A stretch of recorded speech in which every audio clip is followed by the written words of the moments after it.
तो हेलो बच्चों, क्या हाल चाल। मैं सजल गुप्ता आपका फिर से स्वागत करता हूँ अपनी इस नई वीडियो में।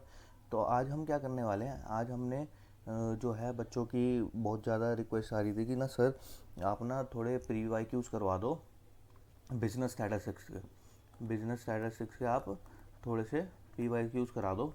तो मैं आपके लिए ना पी वाई क्यूज़ लेके आया हूँ। ठीक है, अभी मेजरमेंट ऑफ सेंट्रल टेंडेंसी का है।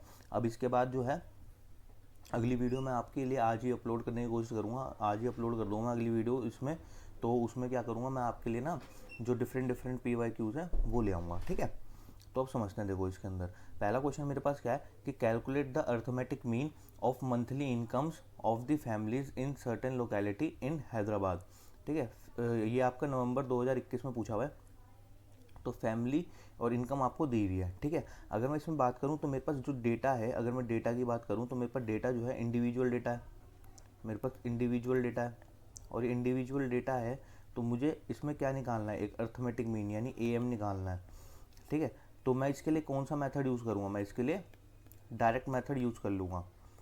ठीक है, मैं ये मान के चल रहा हूँ कि आपको थोड़े बहुत बेसिक्स क्लियर हैं। ठीक है, अब मैं इसको अगर ढंग से लिखूँ तो मेरे पास मैंने क्या बोल दिया कि सर मेरे पास जो इनकम है वो लेट से एक्स है। ठीक है, अब वो इनकम मेरे पास क्या है, 180, 150, 120, 200, 250, 100, 160। ठीक है, 160 या इसको थोड़ा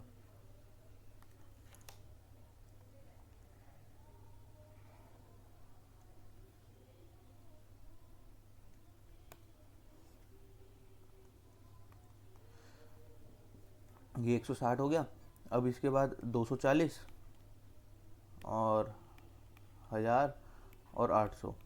अगर मैं इनका टोटल करूं, टोटल यानी कि समीशन ऑफ एक्स निकालूं तो मेरे पास कितना आएगा। ठीक है, इसका आप अगर टोटल करोगे तो यहाँ पे मैंने साथ साथ कैलकुलेटर में टोटल करा है तो ये मेरे पास कितना आ गया, 3200। अब ये मेरे पास 3200 आ गया है तो मुझे इसका मीन निकालना है। तो उसका फॉर्मूला क्या होता है sir, summation of x upon में एन। तो मेरे पास इधर आंसर क्या आ जाएगा सर, 3200 अपॉन में 10। एन मेरे पास क्या था इसमें, एन एन का मतलब क्या है, एन का मतलब है कि नंबर ऑफ टर्म्स, 1 2 3 4 5 6 7 8 9 10। तो 10 टर्म्स हैं तो इस वजह से एन मेरे पास क्या आ गया, 10 आ गया। तो समीशन ऑफ ये आ गया मेरे पास। अब मैं इसको इससे कैंसिल कर दूंगा तो मेरे पास मीन मेरे पास क्या आ जाएगा, 320। ठीक है, आसान क्वेश्चन था। कभी कभार ना इस टाइप का क्वेश्चन भी आपसे पूछ लेता था वो। ठीक है, अब चलते हैं आगे।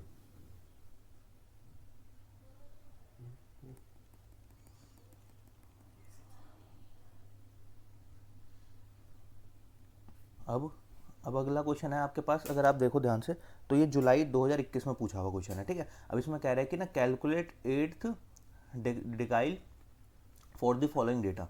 ठीक है, देखो ये वाला क्वेश्चन भी पूछा जाता है। ठीक है, अब इस क्वेश्चन में क्या लिखा हुआ है कि ना अगर मैं इसका देखूं तो ये मेरे पास कौन सी सीरीज गिवन है, मेरे पास इंडिविजुअल सीरीज गिवन है। ठीक है, अब इसमें इंडिविजुअल सीरीज में मेरे पास क्या दिया हुआ है और मेरे से कह रहा है क्या निकालने के लिए, एट्थ डिकाइल निकालने के लिए कह रहा है। ठीक है, तो अब ध्यान से समझना कि आपके पास ये, अगर मैं इसकी बात करूं एक्स की, तो मेरे पास क्या क्या है, 22, 26, 14, 30, 18, 11, 35। ठीक है, और 41, 12, 32। ये मेरे पास x हो गया।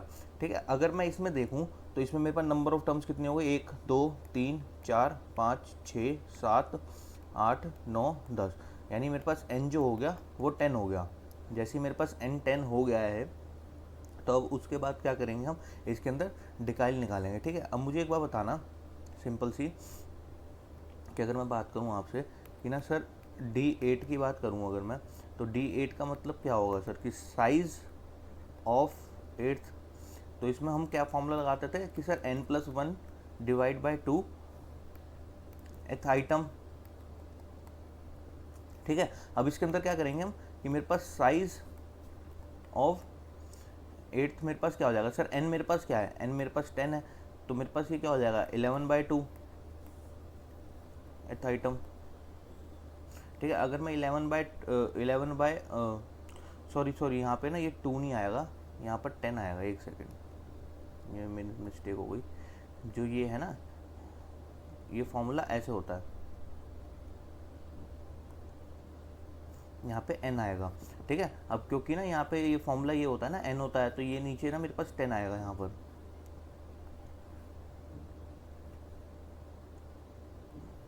तो यहाँ पे मेरे पास 10 आ गया, ठीक है। अब मैं इसको अगर डिवाइड करूँगा तो मेरे पास क्या आएगा, साइज ऑफ 8th डिकाइल। तो इसको मैं डिवाइड करता हूँ, तो डिवाइड करने के बाद ऐसा करो, डिवाइड करने से पहले ना इसे 8 की भी अंदर मल्टीप्लाई कर देते हैं, ठीक है ना।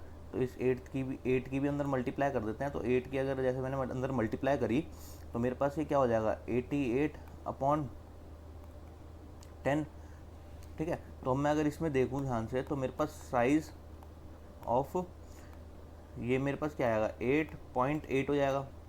ये ज़्यादा बढ़िया है, ठीक है। जैसे ही मेरे पास ये आ गया तो इसमें क्या होगा फिर, साइज ऑफ 8.8। तो मैं इसको ऐसे लिख सकता हूँ कि सर 8 + 0.8।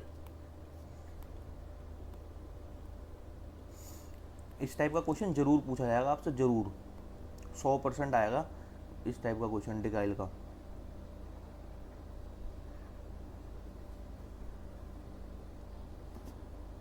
थोड़ा इसको छोटा कर लेते हैं।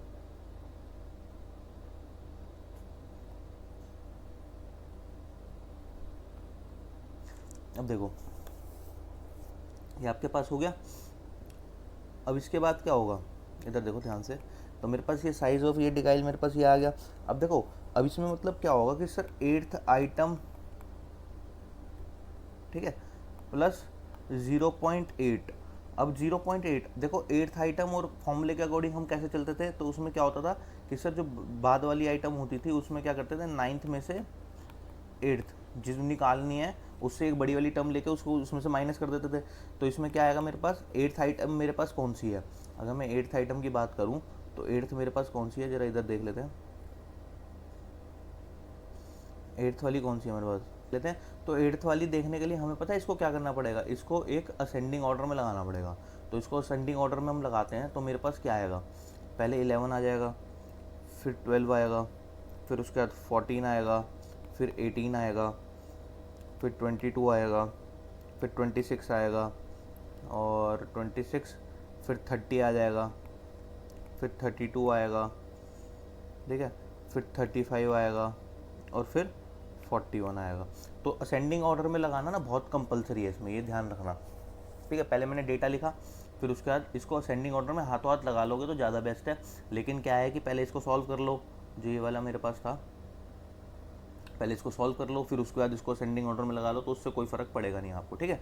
तो 8th आइटम मेरे पास कौन सी होगी, अब चेक करेंगे हम 8th आइटम, ठीक है। 1 2 3 4 5 6 7 और 8, 32। तो मेरे पास 8th आइटम होगी 32 प्लस 0.8। अब मेरे पास 9th आइटम क्या है, 9th आइटम मेरे पास 35 है। तो मेरे पास यहाँ पे क्या आ जाएगा सर, 35 माइनस 32, ठीक है। अब समझो, थोड़ा सा इसको इधर ले आते हैं। अब ध्यान से देखना आप, मेरे पास ये आ गया।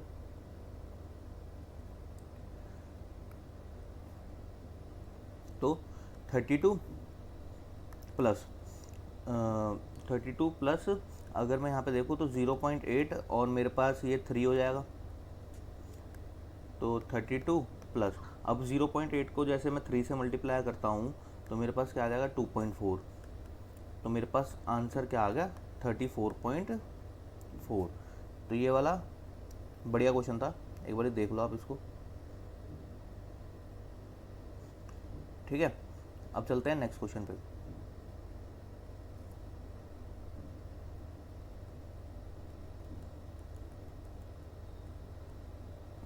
अब इस क्वेश्चन में क्या लिखा हुआ है, इस क्वेश्चन में ये कह रहा है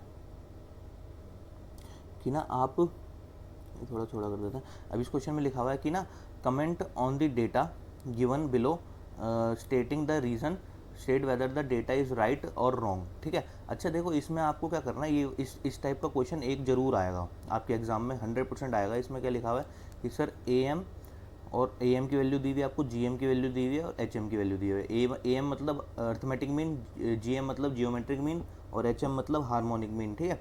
तो इसमें आपके पास क्या दिया हुआ है, ए एम आपको दिया हुआ है 4.5, जी एम आपको दिया हुआ है 4.192 और आपको एच एम आपको क्या दिया हुआ है 4.32। तो अगर आपको पता हो कि सर मैं अगर बात करूं तो मेरे पास क्या होता है कि जो ए एम होता है, जो ए एम होता है वो आपके पास बड़ा होता है जी एम से, और जी एम से मतलब जी एम बड़ा होता है एच एम से, ठीक है। तो अगर आप ध्यान से देखो तो इसके अंदर मेरे को दिखेगा कि 4.5 इसका है अर्थमेटिक मीन, और जियोमेट्रिक मीन 4.192 है, और एच एम मेरे पास क्या 4.32। अब देखो 4.192 जो है वो इससे बड़ा हो सकता है क्या, 4.32 से नहीं हो सकता। तो ये मेरे पास कंडीशन क्या हो गई, फॉल्स हो गई। तो आप इसमें कमेंट में क्या लिख दोगे कि कमेंट में आपको क्या लिखना है कि as the above condition is not the above condition is not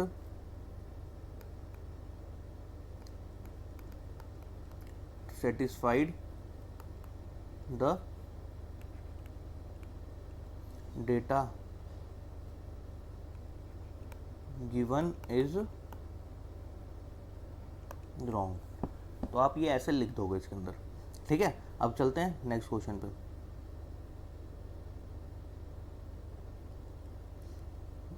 अब इसमें लिखा है कि ना sir calculate the harmonic mean. आप हार्मोनिक मीन कैलकुलेट करो for the data given below this, ठीक है। अब देखो ये मेरे पास क्या दिया हुआ है, इंडिविजुअल डेटा दिया हुआ है। इसका भी क्वेश्चन जरूर आता है एग्जाम में, 2020 में पूछा हुआ है। तो इंडिविजुअल आपको डेटा दिया हुआ है, इंडिविजुअल डेटा से आपको क्या निकालना है, एच एम निकालना है। अच्छा, एच एम निकालने का फॉर्मूला मेरे पास क्या होता है, हार्मोनिक मीन निकालने का फॉर्मूला होता है कि number of terms divide by summation, ठीक है। समीशन ऑफ व्हाट, 1/x, ठीक है। हार्मोनिक मीन का मैं क्या निकालता है, 1/x निकालता है। जैसे कि मैंने x देखा तो x मेरे पास है 2, 14, 36, 120, 150 और 180, ठीक है। तो अब इसमें मैं क्या निकालूंगा, इसके अंदर मैं निकालूंगा 1/x। तो मेरे पास क्या आएगा सर 0.2, यानी 1/2 अगर मैं करता हूँ तो मेरे पास क्या आएगा 0.5 आएगा। ऐसे ही 1/14 करके देखो फटाफट से। तो 1/14 मेरे पास आ रहा है 0.071, और 1/36 मेरे पास कितना आ रहा है 0.027। 1 डिवाइड बाय 120, 1 डिवाइड बाय 120 मेरे पास आ रहा है 0.0083, ठीक है। और 1 डिवाइड बाय 150 तो मेरे पास क्या आ रहा है 0.006, और 1 डिवाइड बाय 180 मेरे पास कितना आ रहा है 0.005, ठीक है। ये मेरे पास आ गया। अब मुझे क्या निकालना है, देखो इसमें इसने बोला हुआ है कि सर समीशन ऑफ 1/x मुझे करना होता है, ठीक है। तो मैं इसके अंदर समीशन, अगर इनका मैं टर्म का समीशन करूँ, समीशन ऑफ 1/x अगर मैं निकालूँ तो मेरे पास टोटल कितना बना, ये टोटल बना 0.6173, ठीक है। और अगर मैं इसमें बात कर लूँ सर नंबर ऑफ टर्म्स मेरे पास कितनी है, अगर मैं नंबर ऑफ टर्म्स की बात करूँ तो वो मेरे पास है 1 2 3 4 5 6 मेरे पास नंबर ऑफ टर्म्स हैं। तो मैं सिंपली इसके अंदर रख दूंगा तो मेरे पास एच एम मेरे पास क्या आ जाएगा सर 6 डिवाइड बाय 0.6173। अब आप इसको कैलकुलेट कर दोगे, इसको कैलकुलेट करेंगे तो मेरे पास कितना आ जाएगा 9.719। देखो कितने आसान क्वेश्चन हैं, ज़्यादा मुश्किल क्वेश्चंस नहीं आएंगे एग्ज़ाम में। एग्ज़ाम में इसी टाइप के क्वेश्चन आएंगे, ठीक है। अगर आपको वीडियो अच्छी लग रही हो तो प्लीज़ लाइक कर देना और मेरे को कमेंट करके बता देना कि ना आगे और कौन से PYQs चाहिए, मतलब PYQs की बनाऊँ या नहीं बनाऊँ वीडियो, ठीक है। अब देखो सेम क्वेश्चन आपका एक और 2019 में पूछा गया था कि state whether the data is right or wrong along the reasons if any, ठीक है। तो इसमें AM मुझे क्या दिया, मेरे को क्या चेक करना होता है सर AM, GM और HM। तो अगर मैं ध्यान से देखूँ तो सर ये 4.5 है, ये मेरे पास 4.192 है, और ये मेरे पास 4.02 है। अब देखो 4.5 बड़ा होता है इससे और ये इससे बड़ा है, तो यानी ट्रू हो गई कंडीशन, तो इसमें आप क्या लिख दोगे कि sir the above the given data is right as the above condition is satisfied. ठीक है, समझ गए। तो अब हम चलते हैं बढ़िया क्वेश्चन की तरफ। एक और क्वेश्चन है, बहुत बढ़िया क्वेश्चन है वो, देखो इसके अंदर।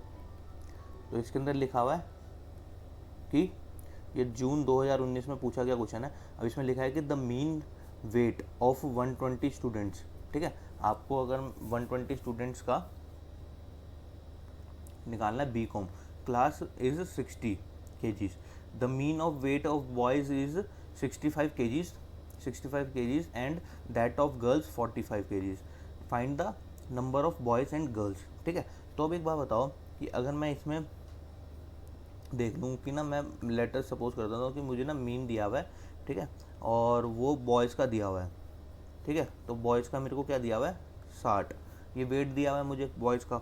ठीक है, अगर अब मैं बात करूँ सर, मीन वेट है 120 स्टूडेंट्स का, कितने स्टूडेंट्स का है 120 स्टूडेंट्स का है मेरे पास। तो मेरे पास यानी अगर मैं इसमें लेट कर लूँ, मैंने लेट कर लिया कि ना सर N1 जो है वो नंबर ऑफ बॉयज़ है, ठीक है, और N2 जो है वो मेरे पास नंबर ऑफ गर्ल्स हैं। ठीक है, अगर इसमें अगर आप ध्यान से देखो तो आपके पास क्या आएगा सर, अगर मैं इसके अंदर इसको x1 मान लेता हूँ, तो मीन मुझे x1 का कितना दिया हुआ है सर 65 kgs। ये देखो ये दिया हुआ 65 kgs। ठीक है, तो ये मेरे को 65 दिया हुआ है। अगर मैं मीन मान लूँ उनका जैसे गर्ल्स का, तो वो मेरे को गर्ल्स का क्या दिया हुआ है 45 kgs। ठीक है, अब ये 45 kgs दिया हुआ है, तो अब मुझे सिंपली क्या कैलकुलेट करना है, N1 कैलकुलेट करना है और N2 कैलकुलेट करना है। ठीक है, तो इसके अंदर क्या करेंगे कि अब मुझे क्या लिखोगे यहाँ पे कि sir as it is given that, अब मुझे क्या दिया हुआ है इन्होंने कि sir N1 plus N2 equals to 120 होना चाहिए, क्योंकि हमने जो डेटा कैलकुलेट करा है वो 120 स्टूडेंट्स का करा है। तो अब इसके अंदर क्या होगा कि अगर मैं ना अब चलता हूँ आगे,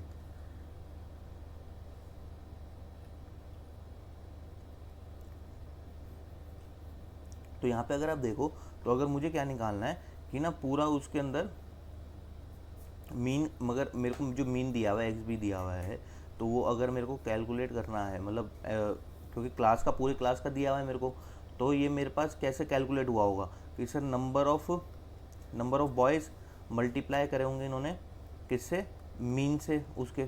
ठीक है, ये वाला साइन हटा देता हूँ, थोड़ा कंफ्यूज कर रहा होगा।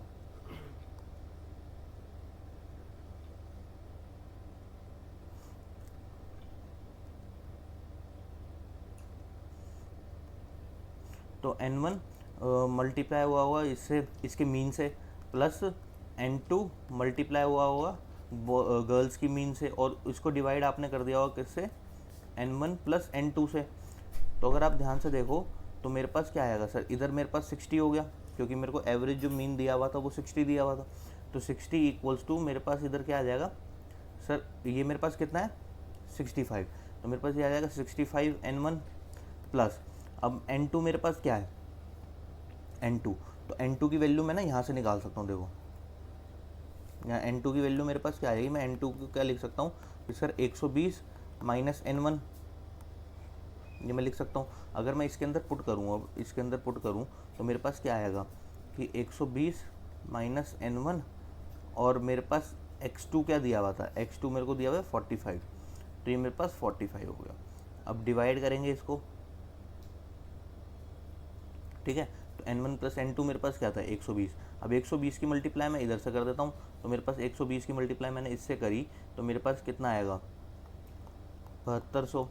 ठीक है, अब ये 65 N1 है प्लस, अब मैं 45 की मल्टीप्लाई 120 से करूँगा, तो मेरे पास कितना आएगा 5400 माइनस 45 N1। ठीक है, अब 5400 को मैं उठा के इधर ले आता हूँ, तो मेरे पास ये क्या हो जाएगा 7200 माइनस 5400 इक्वल्स टू 65 N1 में से 45 N1 अगर मैंने माइनस होंगे तो मेरे पास क्या बचेंगे 20 N1। अब इसको मैं इससे माइनस कर देता हूँ, तो मेरे पास कितना आएगा ये 1800 इक्वल्स टू 20 N1। तो N1 की वैल्यू क्या आएगी 1800 डिवाइड बाई 20। अब 0 से 0 कैंसिल हो गया, अब इससे कैंसिल हो जाएगा, तो आपके पास n1 की वैल्यू क्या आ गई 90, यानी नंबर ऑफ़ बॉयज़ कितने हैं 90 है।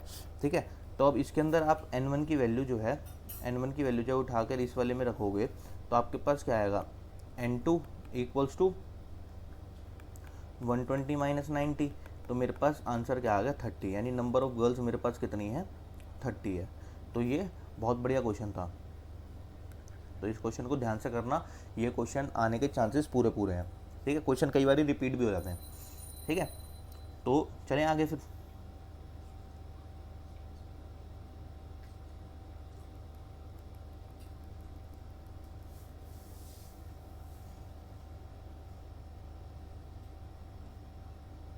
अब देखो, अब आपके पास क्या है, जून 2019 का क्वेश्चन है। ठीक है, तो जून 2019 में आपसे क्या पूछा गया था क्वेश्चन। ठीक है, इसमें लिखा हुआ है कि ना आप an airplane flies along the 4 sides, ठीक है, of a square varying the speed 200, 400, 600, 800 miles per hour respectively. ठीक है, what is the average speed of plane, आपको एवरेज स्पीड बतानी प्लेन की। एवरेज स्पीड का मतलब क्या है, आपको मीन कैलकुलेट करना है। एवरेज वर्ड यहाँ पे भी आ जाए तो आपको मीन कैलकुलेट करना है। अब मीन कौन सा कैलकुलेट करना है, ये वाला सवाल है। तो इसके अंदर आपको क्या, कौन सा मीन कैलकुलेट करना है, हार्मोनिक मीन, यानी आपको इंडिविजुअल डेटा दिया हुआ है, तो इंडिविजुअल डेटा से आपको हार्मोनिक मीन कैलकुलेट करना है। तो इसमें क्या हो जाएगा, आपके पास 200, 400, 600 और 800 आपको ये दिया हुआ है, यानी एन आपके पास क्या हो गया 4 हो गया। जैसे ही आपके पास एन 4 हो गया है, तो आप हार्मोनिक मीन के लिए हम क्या करते हैं 1/x, तो 1 डिवाइड बाई 200 मेरे पास कितना आएगा, इसको कैलकुलेट करके देखो 0.005 आएगा। ठीक है, ऐसी 1/100 में 1/400 मेरे पास क्या आएगा 0.0025। 1 डिवाइड बाई 600 कितना आ जाएगा 0.0016। 1 डिवाइड बाई 800 कितना आ जाएगा 0.00125। ठीक है, अब अगर मैं इसका सबमिशन करूं तो इसका सबमिशन मेरे पास कितना आएगा 0.01035। ठीक है, तो हमें हार्मोनिक मीन पता था कि sir number of terms divide by submission of 1/x, तो इधर मेरे पास n क्या आ जाएगा, n मेरे पास 4 है। ठीक है, और ये इसकी वैल्यू मेरे पास क्या आई थी 0.01035। अब आप क्या करोगे, इसको डिवाइड कर दोगे तो आपके पास हार्मोनिक मीन मेरे पास क्या आ जाएगा 386.47, ये मेरे पास आंसर हो गया। ठीक है, तो अभी आज की वीडियो में इतना ही रखते हैं हम। ठीक है, अब मुझे बता देना, आप कमेंट करके जल्दी से बताओ कि सर इसके लिए मेरे को एक और वीडियो आपके लिए लाऊं या नहीं लाऊं। ठीक है, तो जल्दी से आप मुझे बता देना। ठीक है, तो बाय बाय।